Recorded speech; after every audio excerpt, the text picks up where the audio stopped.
Unified 911, anong matutulong namin sa'yo? Anya ti maitulog mi ken kapo. Anong may tatabang ko sa Unsay imo? akong ikatabang nimo? Ngini makadabang namisal ka no. Sa anumang wika o dialekto, may tulong na darating sa iyo.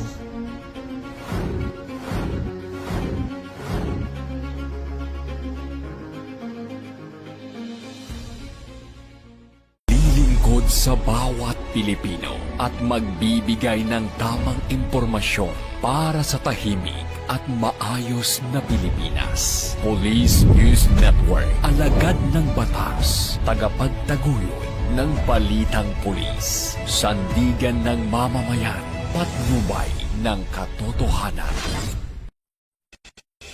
Na Kampo Krame, maghahatid ng pinakahuling kaganapan at nagbabagang balita. Ito ang PNN Police News Network. At ngayon, ang inyong mga tagapagbalita. Magandang araw, bagong Pilipinas. Ako ang inyong alagad ng batas, tagataguyod ng Balitang Pulis, Patrolman Julius Sam Acad. Maghatid sa inyo ng tamang balita, kwento ng pulis at serbisyo para sa mamamayan, at ito ang PNP News Online. Ang pangunahing balita ng Police News Network, alagad ng batas, tagataguyod ng Balitang Pulis.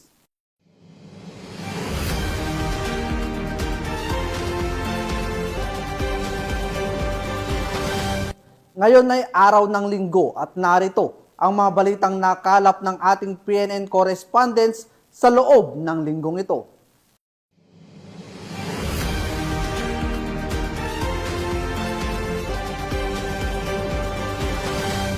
Arestado ng pinagsanib na pwersa ng Philippine National Police at Philippine Drug Enforcement Agency ang dalawang drug personality na umano'y aktibong tulak ng droga sa sinagawang bypass operation sa Malay-Balay City, Bukidnon. Patrolwoman Reyna Celestine Sendrijas sa balita. Uy, duha.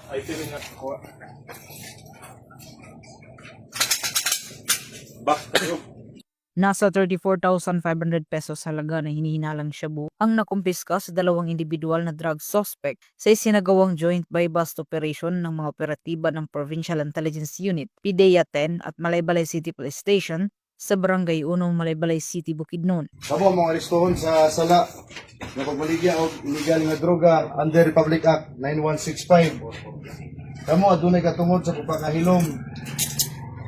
Kamo adunay katungod sa pagkuha sa inyong kagalingon nga abogado. Karan yung istorya, may inyong pabor o batok kaninyo sa tanang hukuman sa Pilipinas. Kinilala ni Police Lieutenant Colonel Jopet Paglinawan, hepe ng Malaybalay City Police Station, ang mga suspect na sina alias Janjan, 20 anyos, at alias Raprap, 22 anyos, mga lalaki at residente ng nasabing lugar. Bandang alas 4:46 ng hapon ng ikasaang operasyon ng mga operatiba na nagresulta sa pagkakaresto sa dalawang suspect at pagkakakumpiska ng mga pakete ng hinihinalang shabu na may street value na 34,500 pesos at isang 500 peso bill na ginamit bilang buy-bust money. Nahaharap ang mga suspect sa kasong paglabag sa RA 9165 o Comprehensive Dangerous Drugs Act of 2002. Mula dito sa Police Regional Office 10, ako ang inyong Police News Network Correspondent, Patrolwoman Reyna Celestine Sendrijas, alagad ng batas, tagataguyod ng Balitang Pulis. Maraming salamat, Patrolwoman Sendrijas. Bumagsak sa kamay ng mga otoridad ang dalawang individual matapos silang mahuli sa isang buy-bust operation na isinagawa ng mga otoridad sa Aurora, Zamboanga del Sur. Nakibalita dyan si Patrolwoman Joanna Marie Soriano.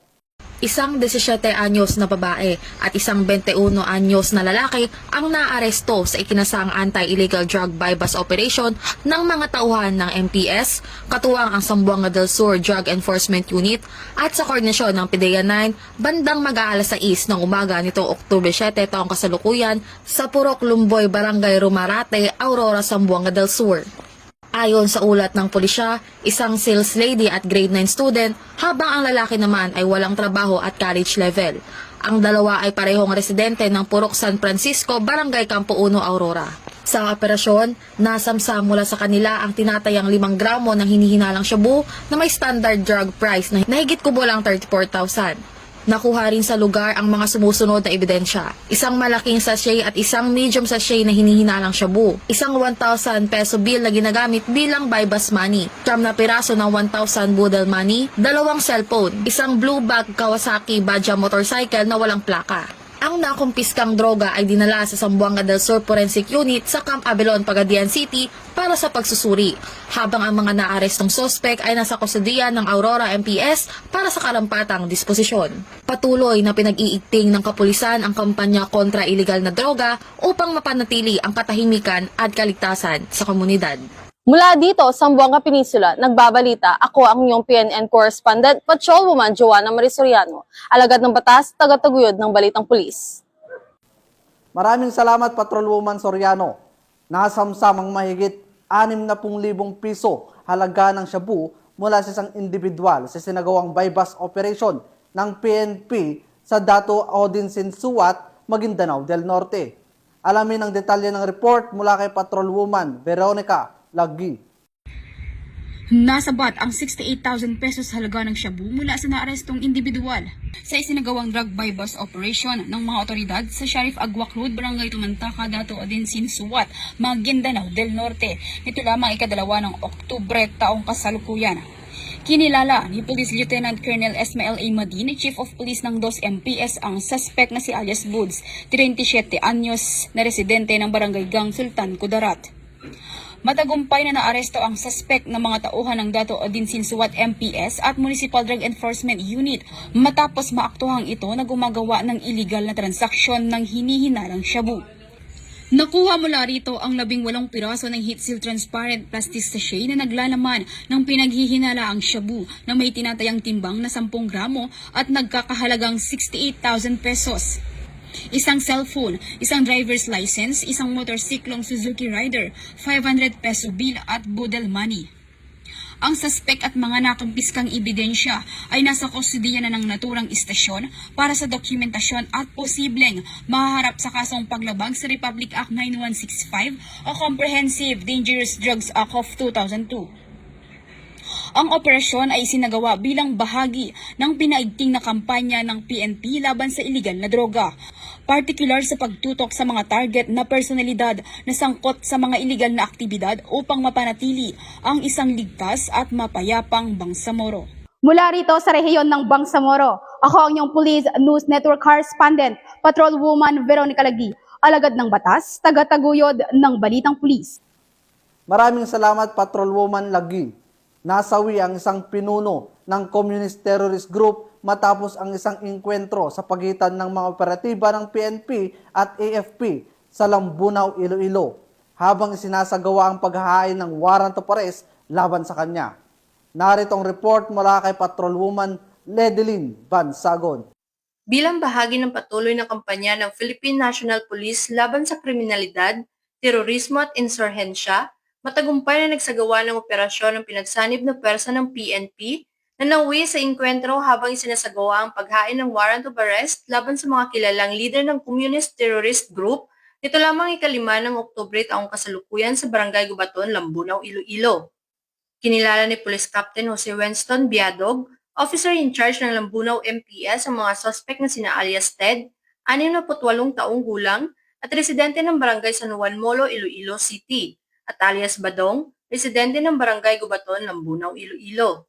Ayon sa ulat ng Lambunaw Municipal Police Station, isinagawa ang operasyon ng pinagsanib na pwersa ng mga tauhan ng Regional Intelligence Division, PNP Intel Group, Regional Mobile Force Battalion 6, Lambunaw MPS, Philippine Army at iba pang kaukulang unit ng pulisya at militar. Layunin ng operasyon ay patupad ang mga warrant of arrest laban kay alias Ted para sa kasong attempted murder at double attempted murder sa ilalim ng criminal case number 221283 at 14179. Sa pagtugon ng mga kapulisan sa lugar upang ipatupad ang nasabing warrant, agad na nagpaputok ng baril ang mga sospek na nagresulta sa isang palitan ng putok.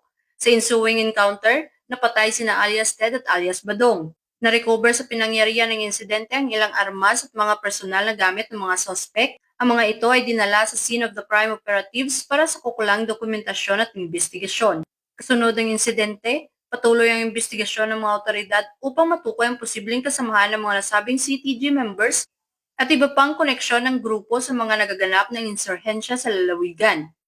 Ang matagumpay na operasyon ay patunay ng patuloy na pagsisikap ng Philippine National Police at iba pang ahensya ng pamahalaan sa pagpapatupad ng batas at pagpapanatili ng kapayapaan at kaayusan sa komunidad bilang bahagi ng kampanya nito laban sa kriminalidad, terorismo at insurhensya upang tiyakin ang kapayapaan at kaayusan sa rehiyon. Mula dito sa Police Regional Office 6, ako ang inyong Police News Network Correspondent, Patrolwoman Ledilyn Bansagon, alagad ng batas, tagataguyod ng Balitang Pulis. Maraming salamat, Patrolwoman Bansagon. Hindi na nakapalagpa ang isang wanted person sa kasong frustrated homicide matapos itong maaresto ng Southern Leyte PNP sa Barangay Bogo, Tomas Opus, Southern Leyte. Ang detalye ng report mula kay Patrolwoman Maria Elena Singian.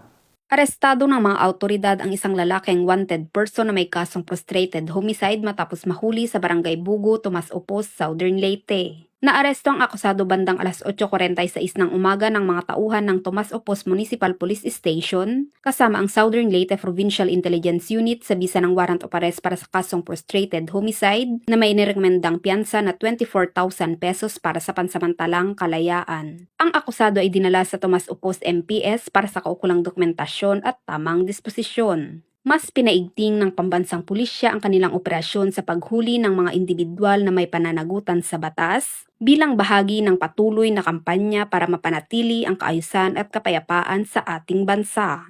Mula dito sa Eastern Visayas, ako ang inyong PNN Correspondent, Patrolwoman Maria Elena Singian, alagad ng batas, tagataguyod ng Balitang Pulis. Maraming salamat, Patrolwoman Singian. 4 na individual ang naaresto habang tinatayang 5.4 milyong pisong halaga ng hininalang shabu ang nasamsam sa isinagawang bypass operation ng may operatiba ng Police Regional Office 5 sa bayan ng Pili, Camarines Sur. Yan ang tinutukan ni Patrolwoman Vanessa Sol. Sa walang humpay na anti-illegal drugs campaign ng Police Regional Office 5 ay nakakuha ng panibagong malaking tagumpay matapos arestoy ng 4 na high-value individual at mahigit 5 milyong halaga ng hinihinalang shabu ang nakumpiska sa isang buy-bust operation na isinagawa sa Barangay New San Roque, Pili, Camarines Sur.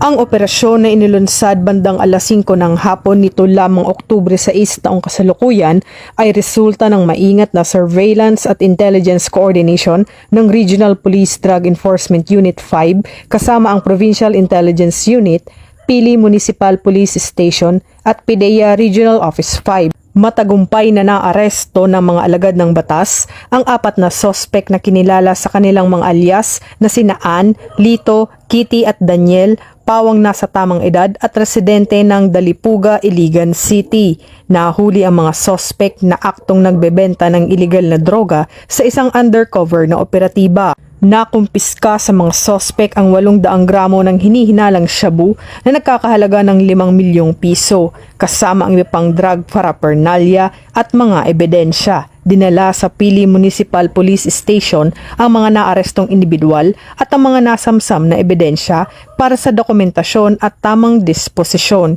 Inihahanda na ngayon ang mga kaukulang kaso ng paglabag sa Republic Act 9165 o Comprehensive Dangerous Drugs Act of 2002. Mula dito sa Legazpi City, Albay, ako ang inyong PNN Correspondent, Patrolwoman Vanessa Sol, alagad ng batas, tagataguyod ng Balitang Pulis. Maraming salamat, Patrolwoman Sol. Arestado ang isang 21 anyos na babae sa isinagawang entrapment operation ng Regional Anti-Cybercrime Unit 9 dahil sa pananakot at ipakakalat ang masiselang larawan at video ng kanyang biktima sa social media. Ang buong report mula kay Patrolwoman Mary Grace Artizuela. Patong-patong na kaso ang kinakaharap ng babaeng ito matapos siyang ireklamo dahil sa pananakot at pangingikil gamit ang mga masiselang larawan at video ng biktima. Nakipagkasundo ang suspect sa biktima na makipagkita sa Barangay San Jose, Gozo, Zamboanga City na naging daan upang isagawa ng mga tauhan ng Regional Anti-Cybercrime Unit 9 katuwa ang Zamboanga City Police Station 11. Ang isang entrapment operation na nagresulta sa pagkakaaresto sa isang 21 anyos na babae na kinilala sa alias na Darcy. Nahaharap ngayon ng suspect sa mga kasong grave coercion, photo and video voyeurism at robbery with violence against or intimidation of persons. Mula dito sa Campo Crame, ako ang inyong PNN correspondent, Patrolwoman Mary Grace Artizuela, nagbabalita para sa Police News Network, alagad ng batas, tagataguyod ng Balitang Pulis. Maraming salamat, Patrolwoman Artizuela. Lalaking may patong-patong na kaso na tinaguri ang top 1 municipal most wanted person arestado sa operasyon ng miyembro ng Alcala Municipal Police Station. Police Staff Sergeant John Del Supremo, ibalita mo. Naaresto ng mga operatiba ng pulisya ang isang top 8 regional most wanted person na kasalukuyang nanunungkulan bilang SK Chairman sa Batac City, Ilocos Norte nito lamang ika-6 ng Oktubre taong kasalukuyan. Inilala ang akusado na si alias Janjan, 24 anyos, binata at residente ng Barangay Camgidan, Batac City, Ilocos Norte. Bandang alas 9:32 ng umaga, isinagawa ng mga tauhan ng Batac City Police Station ang operasyon alinsunod sa warrant of arrest na nilagdaan ni Honorable Felix G. Salvador, Presiding Judge, Regional Trial Court, Branch 17, 1st Judicial Region, Batac City, na nagresulta sa pagkakaaresto ng nasabing individual kaugnay sa kasong sexual assault na may piyansang nagkakahalaga ng 200,000 piso at rape na walang kaukulang piyansa. Matapos ang pagkakaaresto, dinala si alias Janjan sa City Health Office para sa kinakailangang medical examination bago siya ihatid sa istasyon ng pulisya para sa dokumentasyon at kaukulang disposisyon. Samantala, pinuri naman ni Police Brigadier General Dindo R. Reyes, Regional Director ng Police Regional Office 1, ang mabilis na aksyon ng Batac City Police Station at iginiit ang patuloy na pagtupad ng kapulisan sa kanilang tungkulin. Ayon sa kanya, ang tagumpay ng operasyon ay patunay ng paninindigan ng PNP na walang sinuman ang higit sa batas at na ang sinumang lumabag ay pananagutin, anuman ang estado sa lipunan. Mula dito sa Ilocos Region, ako ang inyong PNN correspondent, Police Corporal Rafi Viloria, alagad ng batas, tagataguyod ng Balitang Pulis. Sa ngalan ng pamunuan ng Philippine National Police sa pangunguna ni Acting Chief PNP, Police Lieutenant General Jose Melencio Nartates Jr. at sa pamumuno ni President Ferdinand Bongbong Marcos Jr., kami ay maglilingkod sa bawat Pilipino at magbibigay ng tama at balanseng balita bilang bagong PNP para sa bagong Pilipinas. Mula rito sa tanggapan ng tagapag-ugnay ng pambansang pulisya, ako ang inyong alagad ng batas, tagataguyod ng Balitang Pulis, Patrolman Julius Sam Acad, maghatid sa inyo ng tamang balita, kwento ng pulis at serbisyo para sa mamamayan, at ito ang PNP News Online, ang pangunahing balita ng Police News Network.